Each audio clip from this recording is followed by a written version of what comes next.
1877 এই জিনিসটা আমরা পড়বো। এই আইনটা একানা, অর্থাৎ এই আইনটাকে আমরা এককভাবে পড়লে কখনোই বুঝবো না। আর এটা আমার কথা না, আইনটা যখন আপনি পড়বেন আইনের ভিতরেই বলা আছে যে এই স্পেসিফিক রিলিফটা কোন কোন আইনের সাথে আপনাকে মিলিয়ে পড়তে হবে, না হলে কি করবেন, আপনি ভুল করবেন। তো প্রথমেই আমরা আমাদের বেসিক নিয়মটা প্রয়োগ করব, যেটা আমরা প্রতিটা ভিডিওতেই বলি। যখন আপনি একটা আইন পড়বেন কি করবেন, আইনের নামটা জানবেন যে এটা কোন আইন। এটা আমরা কেন জানবো, কারণ আমরা যখন কোনো আদালতে কোনো জায়গায় একটা প্রতিকার চাইবো, আমাকে তখন আইনটা নামটা রিফার করতে হবে, যে স্পেসিফিক রিলিফ অ্যাক্ট 1877, 1877 সালের আইন। জাস্ট আমরা যাতে ক্লাসটা করার সাথে সাথে যাতে আপনাদের অ্যাটলিস্ট 50% মাথার মধ্যে চলে আসে, তো এই জন্য আমরা ট্রাই করব যেটা, যে প্রতিটা শব্দকে যেগুলো গুরুত্বপূর্ণ সেগুলোকে রিপিট করার জন্য। তাহলে আমরা আজকে পড়তে যাচ্ছি স্পেসিফিক রিলিফ অ্যাক্ট, বাংলা আমরা বলি সুনির্দিষ্ট প্রতিকার আইন। তো এই আইনটা 1877 সালের কত নাম্বার আইন, এটা আমাদেরকে মনে রাখতে হবে। এটা হচ্ছে 1877 সালের 1 নাম্বার আইন। অনেক ক্ষেত্রে যদি খুব সহজ প্রশ্ন হয় সেক্ষেত্রে এমসিকিউ আসতে পারে যে স্পেসিফিক রিলিফ একটা 1877 সালের কত নাম্বার আইন। তো আমরা দেখতেছি এটা 1 নাম্বার আইন। অথবা কোনো কোনো জায়গায় বাস্তব জীবনে আপনি যখন অন্য আইন পড়বেন স্পেসিফিক রিলিফটা লেখা থাকবে না, লেখা থাকবে 1 নাম্বার 1 1877। যে 1 নাম্বার 1-এ কি লেখা আছে 1877 সালে সেটা অনুসরণ করতে হবে। তাহলে আমরা স্পেসিফিক রিলিফ টেক্টর অপর নাম জানলাম যে এটা হচ্ছে 1877 সালের 1 নাম্বার আইন। তো আমরা 1 নাম্বার সেকশন যখন পড়ি সবসময় আমরা পাই শর্ট টাইটেল। দেখেন এখানে বলা আছে শর্ট টাইটেল। তো শর্ট টাইটেল যদি থাকে তাহলে এর একটা বিগ টাইটেলও থাকতে পারে। তো প্রতিটা আইনের মধ্যে উপরে আপনি দেখবেন হেডিং করে কি লেখা আছে। জাস্ট যদি একটু আইনটাকে আপনার বেয়ার একটা লক্ষ্য করেন, এখানে কিন্তু আরেকটা বড় সড়ো হেডলাইন দেওয়া আছে, এটাকে বলা হয় বিগ টাইটেল। নিচে হচ্ছে আমাদের শর্ট টাইটেল, উপরে যেটা আছে সেটা হচ্ছে আমাদের বিগ টাইটেল। এখানে বলা থাকে যে আইনটা তৈরির উদ্দেশ্যটা কি, আইনটা স্পেসিফিক রিলিফ ট্যাক্ট তৈরির উদ্দেশ্য কি, ওই আইনেই বলা আছে। যে দেখেন বলা হচ্ছে এই আইনটা তৈরি করা হয়েছে ডিফাইন মানে হচ্ছে সংজ্ঞায়িত করার জন্য এবং সংশোধন করার জন্য কিছু স্পেসিফিক রিলিফ। এখন যদি সেম এই বিগ টাইটেলটা আপনাকে একটা প্রশ্ন যদি করা হয় যে স্পেসিফিক রিলিফ ট্যাক্ট কেন তৈরি করা হয়েছে, তো আইনই বলতেছে যে স্পেসিফিক রিলিফকে সংজ্ঞায়িত করার জন্য এবং সংশোধন করার জন্য এই আইনটা প্রস্তুত করা হয়েছে। তাহলে আমরা সব সময় যদি কখনো মাঝে মধ্যে যদি কোথাও প্রশ্ন করে বাই চান্স যে আইনের মধ্যে বিগ টাইটেল কোনটা, যে প্রিএম্বল দেখবেন আপনি সেখানে হেডলাইন করে কিন্তু কিছু লেখা থাকে, তো সেটাই হচ্ছে আইনের বিগ টাইটেল। আর আমরা নিচের দিকে যেটা পড়ি সেটা হচ্ছে আইনের শর্ট টাইটেল। এখন এই আইনগুলো যখন আমরা পড়ি, এর আগেও আমরা বলেছি প্রতিটা আইন বা অ্যাক্ট শব্দটা যখন আমাদের মাথায় আসবে যাতে দুইটা ডেটের কথা মনে আসে। তো একটা ডেট হচ্ছে আইনটা পাশের তারিখ। তো দেখেন এখানে লেখা আছে আইনটা পাশের তারিখ কত, 7 ফেব্রুয়ারি 1877, অর্থাৎ ফেব্রুয়ারি মাসের 7 তারিখে আইনটা পাশ করা হয়েছে, আইনটা ইনএক্ট করা হয়েছে। এই যে এখানে বলা হচ্ছে দেখেন ইনএক্ট করা হয়েছে। তো এটা কবে থেকে কার্যকর, এই তারিখগুলো আমরা একদম মুখস্থ করে নিব যে 1 ডে অফ মে 1877।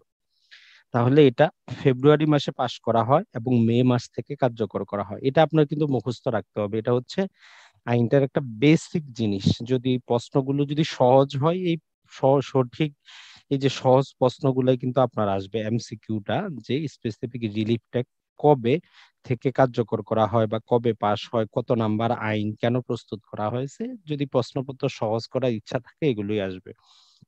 তাহলে আমরা বুঝলাম স্পেসিফিক রিলিফ অ্যাক্ট হচ্ছে 1877 সালের 1 নাম্বার আইন। এটা পাশ করা হয় 7 ফেব্রুয়ারি এবং এটা কার্যকর করা হয় মে মাসের 1 তারিখ থেকে। তো নর্মালি আমরা যখন আইনগুলো পড়ি আমরা বলছি যে বেসিক নিয়মটা আমরা যে কোনো আইনের ক্ষেত্রে প্রয়োগ করব। তো যখন পড়তে যাচ্ছি 1 নাম্বার সেকশন আমরা পাচ্ছি শর্ট টাইটেল, লোকাল এক্সটেন্ট এবং হচ্ছে কুমেন্সমেন্ট। এটা প্রতিটা আইনের ক্ষেত্রেই এটা আপনি প্রয়োগ করবেন। শর্ট টাইটেল কি, স্পেসিফিক রিলিফ অ্যাক্ট 1877, আর এক্সটেন্ট হোল অফ বাংলাদেশ, সারা বাংলাদেশে প্রযোজ্য।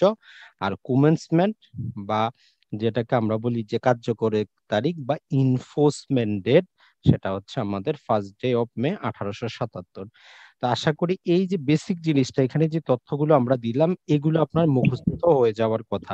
এগুলো অবশ্যই আপনাকে মুখস্থ করতে হবে, কারণ এগুলোর মধ্যে বোঝার কিছুই নেই। জাস্ট আমরা নিয়মটা আপনাকে শিখাই দিলাম, এখন বাকিটা আপনাকে কিন্তু মাথার মধ্যে রাখতে হবে। এখন আসি আমরা আইনটা এজ ইট ইজ, যারা তৈরি করেছে তারা আসলে আইনটাকে কিভাবে তৈরি করেছে, কিভাবে ভাগ করেছে, সেটা জাস্ট আমরা একটু লক্ষ্য করব এখন, যে আসলে আইনটা তারা কিভাবে প্রস্তুত করেছে সেটা যদি আমরা একটু দেখি।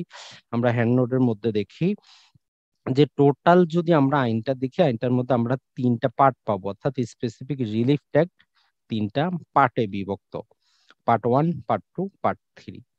এখন আমাদেরকে সহজে কি করতে হবে, সেকশন গুলো একটু ধারণা রাখতে হবে, যে 1 থেকে নিয়ে 7 নাম্বার পর্যন্ত হচ্ছে আমাদের প্রাথমিক বিষয় আলোচনা করে পার্ট 1।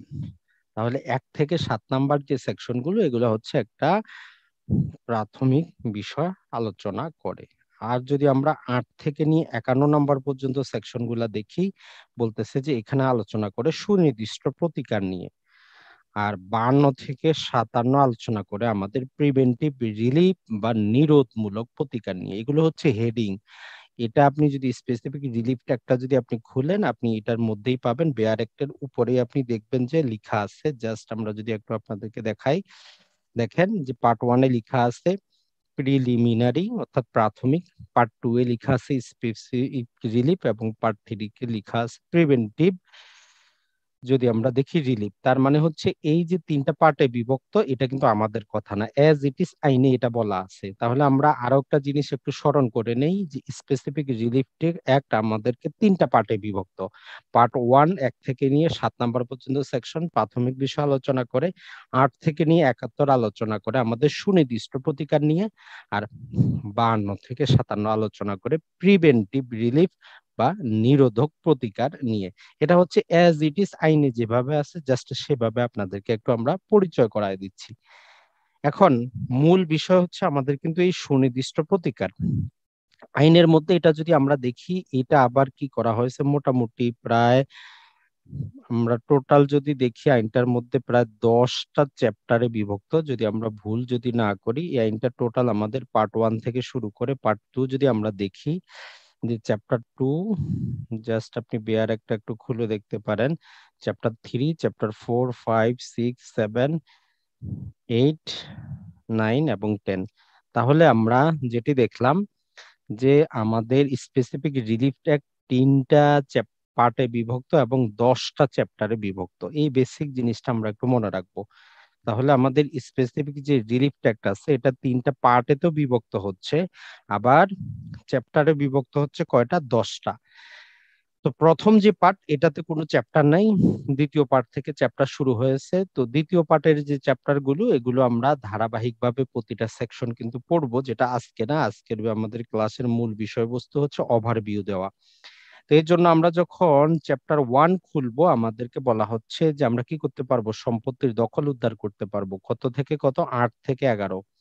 তাহলে আপনি দখল উদ্ধার সংক্রান্ত যাবতীয় নিয়ম কানুন পাবো আমরা সেকশন নাম্বার 8 থেকে নিয়ে 11 পর্যন্ত। তারপরে যদি আমরা চুক্তি মোতাবেক কার্য সম্পাদন সংক্রান্ত বিষয়গুলো দেখতে চাই, তাহলে আমরা 12 থেকে নিয়ে 30 চ্যাপ্টার 2-এ আমরা আলোচনা পাবো। যদি আমরা দলিল সংশোধন করতে চাই, তাহলে 31 থেকে নিয়ে 34 আমরা পাবো, যেটা আমাদের চ্যাপ্টার 3-এর অন্তর্ভুক্ত। আর চ্যাপ্টার 4-এ বলতেছে যে চুক্তি আমরা কখন বাতিল করতে পারবো, যেটা 35 থেকে 38 নাম্বার সেকশন পর্যন্ত আলোচনা করে। আর দলিল বাতিল সংক্রান্ত বিষয়গুলো আমরা 39 থেকে 41-এর মধ্যে পাবো। আর 42 থেকে 43 ঘোষণামূলক। 44 নাম্বারে শুধু একটা সেকশন নিয়ে আমাদের একটা চ্যাপ্টার, রিসিভার নিয়োগ সংক্রান্ত। আর যেটা করা হয়েছে 45 থেকে নিয়ে 51, 1973 সালে এটাকে ওমিটেড করে দেওয়া হয়েছে, অর্থাৎ এটাকে বিলুপ্ত করা হয়েছে, এটা আর ফিরে আসবে না 45 থেকে নিয়ে 51। আর যদি আমরা আমাদের সর্বশেষ পার্ট 3 দেখি, এটা দুটো ভাগে বিভক্ত। চ্যাপ্টার আমাদের 9 সাধারণ নিষেধাজ্ঞা সংক্রান্ত বিষয় আলোচনা করে, এবং চ্যাপ্টার আমাদের 10 চিরস্থায়ী নিষেধাজ্ঞা নিয়ে আলোচনা করে। তো এটা ছিল আমাদের আইনের মধ্যে অ্যাজ ইট ইজ যেভাবে বলা আছে। তো এখন আমরা যদি এভাবে পড়তে যাই আমরা কি করব, আসলে আমরা করব ভুল, মনে আমাদের কিন্তু আসবে না।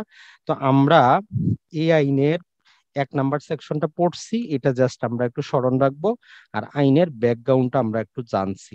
এখন আমরা এই আইনের মধ্যে জাস্ট কিছু আপনাদেরকে এই জন্যই বলবো, যেহেতু আমরা বলেছি এই আইনটা একা পড়া যায় না, অর্থাৎ আইনটা কার সাথে মিলিয়ে পড়তে হবে, এটা আইনের মধ্যে আমাদেরকে বলে দিচ্ছে যে আইনটা কার সাথে মিলিয়ে পড়তে হবে, আইনের সংজ্ঞাগুলো কার সাথে মিলিয়ে পড়তে হবে। যে দেখেন, 2 নাম্বার যখন আমরা পড়বো সেখানে বলতেছে যে আইনটাকে আমাদেরকে কি করতে হবে, এই যে কন্ট্রাক্ট অ্যাক্ট 1872 আছে, চুক্তি আইন 1872 আছে, এই চুক্তি আইন থেকে আমরা বিভিন্ন প্রকার সংজ্ঞাগুলো নিতে হবে। মানে হচ্ছে এই আইনের মধ্যে ডেফিনেশন খুবই কম দেওয়া আছে, এই আইনটা বোঝার জন্য আমাদেরকে চুক্তি আইন দেখতে হবে।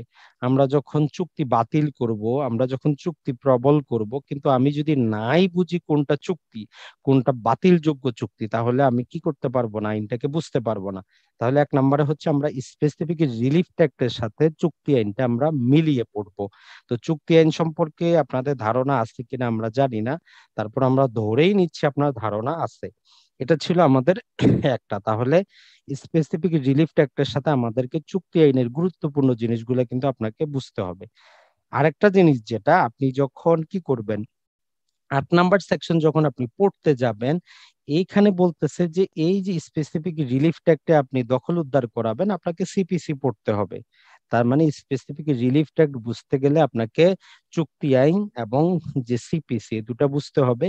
আর এই সমস্ত মামলা আমরা কত দিনে করব, এই জন্য তামাদি আইনের শিডিউলটা আমাদেরকে পাশে কিন্তু রাখতে হবে।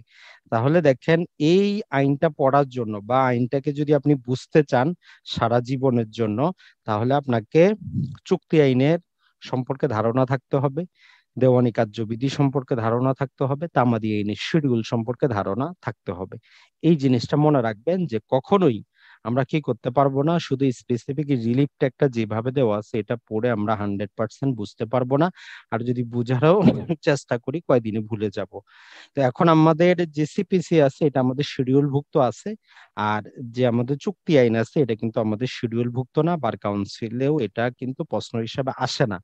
কিন্তু চুক্তি আইনের মেইন জিনিসগুলো আমরা আপনাদের সামনে তুলে ধরার চেষ্টা করব। আর অলরেডি তামাদি আইনের শিডিউল সম্পর্কে তো আপনাদের ধারণা থাকারই কথা।